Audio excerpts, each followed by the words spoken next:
Hey, welcome back to the show. You know we love cooking around here, but we also love drawing recipe inspiration from cookbooks. And here to share some of the most recent cookbooks worth checking out is Laura Hamilton from Fremont's Book Larder. Welcome back, and nice to see you in person. It is so good to be here in person. Thank you for having me. I have to say, we interviewed you quite a bit during the pandemic, Yeah. and cooking was something I think a lot of us kind of went into as we were home, and your books were just, they were such an inspiration, and so I'm excited to see what you brought today. First one is your Daily Veg.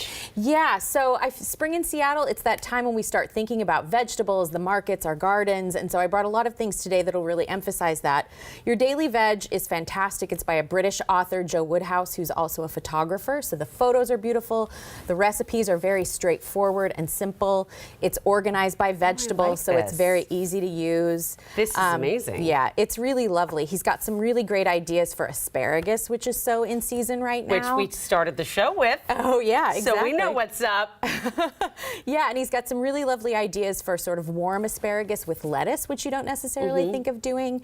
And it's like I said, very accessible and will really get you through the market. Well, I love this, and I've been trying to put more veggies in my life, so definitely a must. Okay. Korean American. Korean American, you mentioned the pandemic. This is a book that actually sort of ended up coming out of the pandemic. So Eric Kim is a New York Times writer. He originally set out to write about sort of how Koreans eat across the country, but it ended up being a very internal book. And so there's a lot of stories about his mother, about the time he ended up spending at home writing the book. And it's a really lovely mix of what you might consider more traditional Korean recipes, but then also the recipes that he and his mother created when they moved here in the 80s and they couldn't really get the ingredients that they they found. The cheeseburger kimbap. Exactly. That is so neat. Yeah. Wow. This is beautiful, and I love the stories in it. You can see, I mean, interspersed with the recipes, there's pictures of his family and stories. That is a special book. Yeah. What a wonderful gift that would be. Wonderful. Yeah, absolutely. I love that. Our Absolutely. next book is Snacks for Dinner. I am here for this. Exactly. And I think it is that way that we tend to eat, right? Where it's like a little bit of this, a little bit of that. And Whatever's Lucas left Volger, on your kid's plate. Exactly, exactly. And Lucas Volger has come up with just a sort of a more thoughtful way to put those ideas together. Yeah. Some really simple recipes that you can just keep on hand and pull out to go with other things. Some menus at the back. That's a good idea. He even shares the story of how he ended up having his sort of pandemic wedding reception as sort of a snacky outdoor wedding reception. I marked the page with the photos there. That is so cute. Yeah, and so it's really fun. A snack box wedding, and I mean, what a great idea.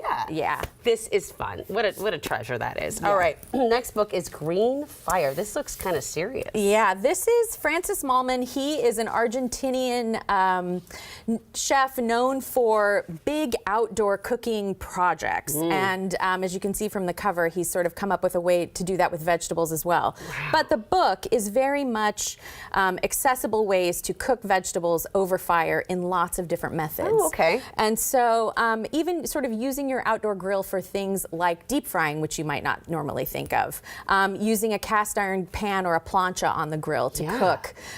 You know, when our kitchens get so hot in the summer, cooking outside can be a good thing, and I think this takes a very expansive view of how you can use your grill. This one, the one I opened to, carrots with cream and thyme, and oh my gosh, carrots in a skillet and then adding some cream. Lovely. Very unique and sounds delicious. Really, again, a really special book. Okay. So we also like to read a lot in the summer, right? Okay. And my Ackee Tree is by Suzanne Barr, who is a Toronto-based chef of Caribbean heritage. She's actually, her parents are from Jamaica. And the book is a really lovely combination of stories, photos, with just a few of her family recipes included as well. I love that. Yeah, it's really, really a lovely read. And it has a more sort of, rather than being sort of a very straightforward narrative, she has an almost like lyrical approach to writing the stories, and so it feels more like someone sort of sharing their thoughts with you as opposed to sort of telling you a very linear story, and it's just a really lovely read. I think that's a really great way, and what a unique way of telling a story is through kind of a book that is also about cooking, and I love that. I love that. Finally, cooking a la Judia. Okay. Yes. So this is actually about Jewish Italian cooking. And, you know, we also think about traveling this time of year. Some of us are getting out. Some of us are doing it, again, more sort of through our books and our cooking. And this book is a really lovely combination of, again, sort of history and stories, beautiful photos of both the food but also the settings in Italy. And I also picked this one because it has a really fantastic section of baking, which we don't often think about doing as much in the summer, but the recipes look magnificent, and a really nice range of cakes and desserts and cookies and all kinds of things. So it's really lovely book. That. That's beautiful. This is, oh, I like that, the almond cookies. This is delicious. Yeah. Oh my gosh, thank you so much. Woo, we just lost our books. That's but okay. It has been a pleasure to chat with you and see you and be inspired to cook. Thank you so much. Thank you again for having me.